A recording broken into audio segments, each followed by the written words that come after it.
despierto, listo para pelear. Libertad prometida, aquí vamos a ganar.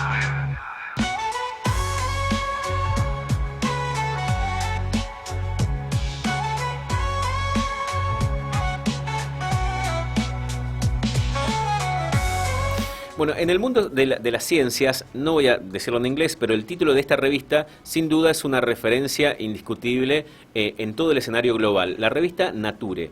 La revista Nature que tiene como una referencia indiscutible el escenario de publicación de los estudios más avanzados que hay en el mundo científico en general, en particular dentro de las ciencias médicas, por ejemplo, es una de las revistas más prestigiosas, y recientemente se ha publicado allí, en esta revista, un artículo que da cuenta de la memoria inmunológica de las vacunas contra el COVID.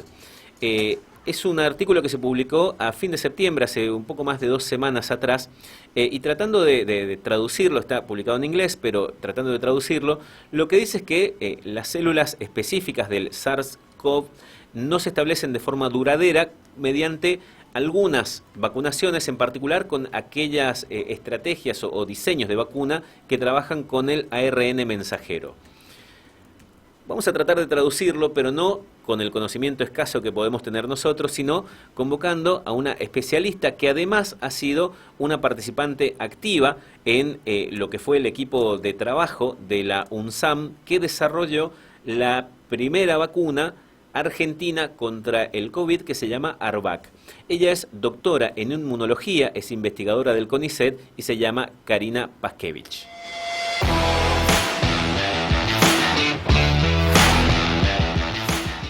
Hola Karina, ¿cómo estás? Gracias por atendernos, buen día. Hola, buen día. Muchas gracias. Gracias por aceptar el convite y por regalarnos este tiempo para charlar de este tema, muy amable.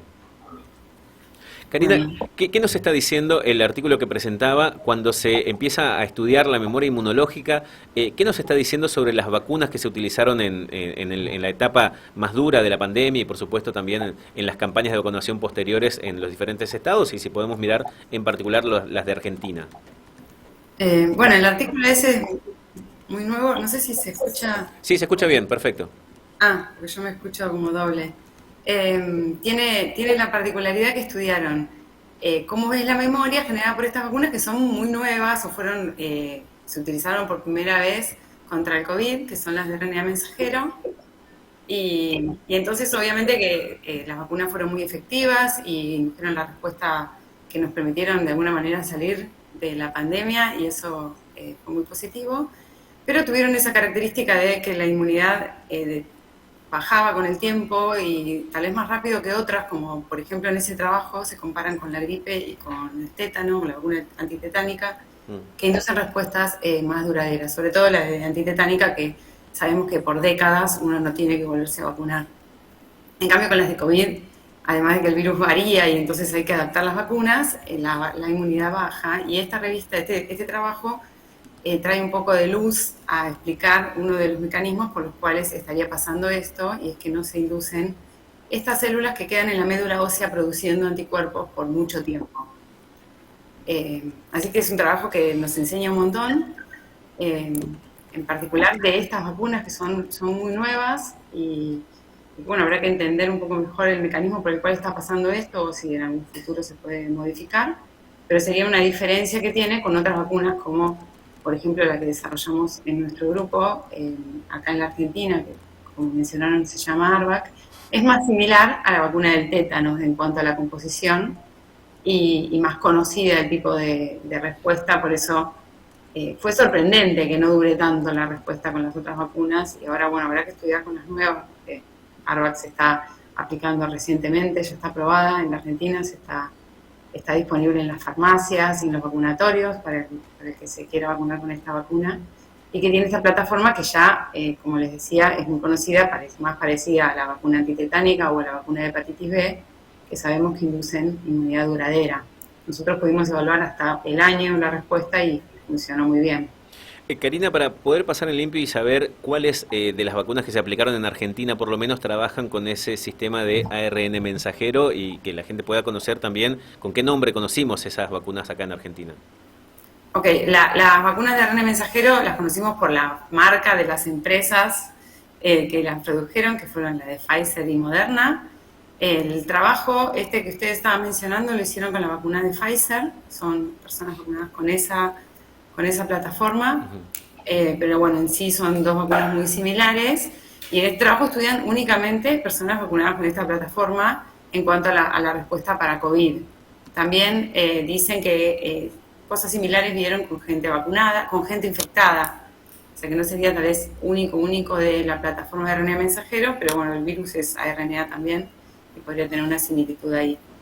¿Qué quiere decir para pensarlo también en un calendario que en el caso de las personas que se vacunaron con Pfizer o Moderna tienen menos memoria inmunológica? Quiere decir, en el tiempo va bajando la efectividad de la vacuna y cada cuánto habría que reforzar y eventualmente qué tienen que hacer las personas que fueron vacunadas con este esquema de Pfizer o Moderna.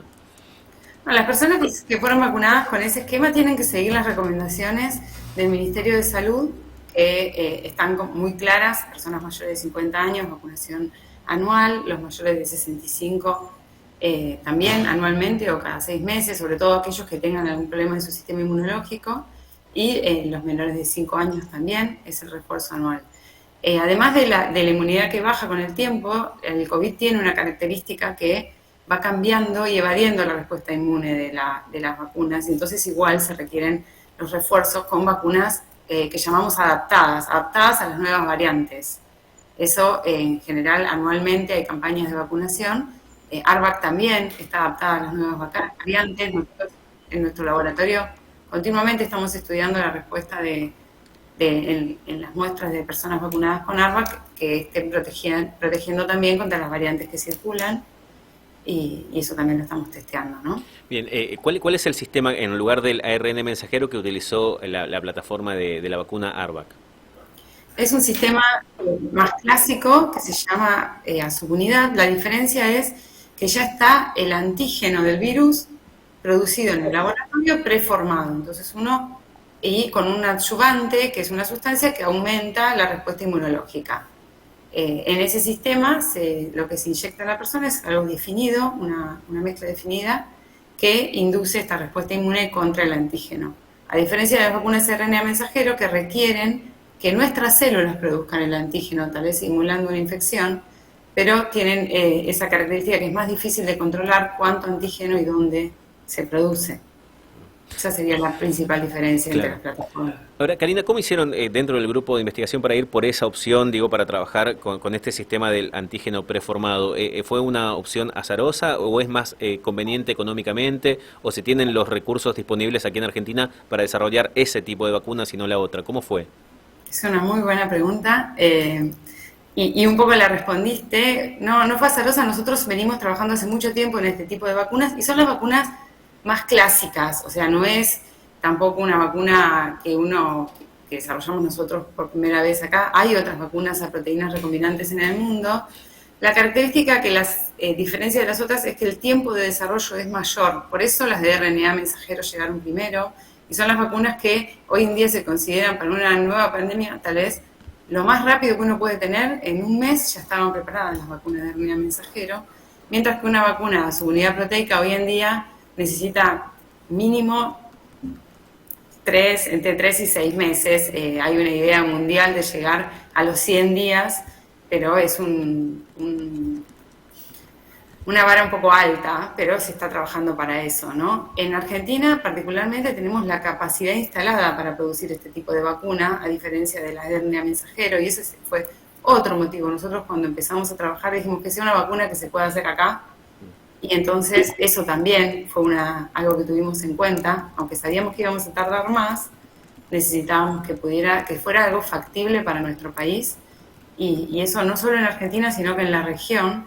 hay capacidad instalada para producir este tipo de vacunas. Y pienso en la etapa posterior, Karina, si mal no recuerdo, había una discusión fuerte sobre las condiciones en las que debían ser trasladadas y resguardadas las vacunas, que muchas veces en muchos rincones, traer vacunas a Misiones y distribuirlas a muchos lugares del interior requerían condiciones de refrigeración especiales. Creo que en ese sentido eran las de RNA mensajero, ¿no? Las que tenían una dificultad mayor para su logística. Totalmente, justo te iba a decir eso, que en cuanto a los costos, una de las principales reducciones en el costo que hay es en el transporte. Las vacunas a proteína recombinante como ARVAC y también la antitetánica, por ejemplo, se transportan en condiciones de heladera, ¿no? De 2 a 8 grados. Y eso es mucho más sencillo que algo como las vacunas de RNA mensajero que requieren un ultra freezer al principio, después lograron que sean a -20, pero en principio requieren temperaturas muy bajas de -80 o de -20 grados, y eso dificulta mucho el transporte y el almacenamiento, dos cosas que complican también los costos en la parte de distribución. Y en ese sentido, Karina, también para ir pensando hacia adelante, ¿qué tipo de enseñanza deja esta evaluación que se hizo, la que se publicó en la revista Nature, pero además también en todo este proceso que han desarrollado con el equipo para llegar hasta ARVAC? Bien, son dos cosas independientes, pero en particular lo de ARVAC fue una enseñanza, o sea, primero fue demostrarnos que, bueno, que podemos, de alguna manera lo sabíamos, pero se generó toda una cadena de eslabones de producción, desde el diseño de la vacuna hasta toda la producción en la planta farmacéutica, que ya tenía su capacidad instalada, todos los médicos clínicos que participaron de los ensayos, que también habían realizado los ensayos de otras vacunas, como la de Pfizer, por ejemplo, toda esa, y toda la capacidad instalada del análisis de la respuesta inmune, tanto en el INVIRS de la Universidad de Buenos Aires y en nuestro instituto en la Universidad de San Martín, generaron toda esta cadena que ahora queremos, bueno, seguir manteniendo viva, y para la producción de otras vacunas que nos permitan también reducir importaciones y tener vacunas de producción local también para otras vacunas del calendario, ¿por qué no? Y en cuanto al estudio, es un estudio por supuesto, científico. Ellos mismos en el trabajo plantean que tienen un número de personas limitado, pero que está muy bueno que haya financiamiento para ese tipo de estudios que nos permiten entender qué pasa con las vacunas. Porque en las vacunas obviamente hay una parte muy empírica que hay que testearla hasta que uno no la prueba en las personas, no sabe cuánto dura la inmunidad, pero es necesario poder continuar con ese tipo de estudios clínicos luego de comenzar con la vacunación, para terminar de entender cómo funcionan las vacunas y de esa manera seguir mejorándolas. Karina, gracias por tu tiempo y los conceptos que nos compartiste, muy amable. No, gracias a ustedes. Hasta luego.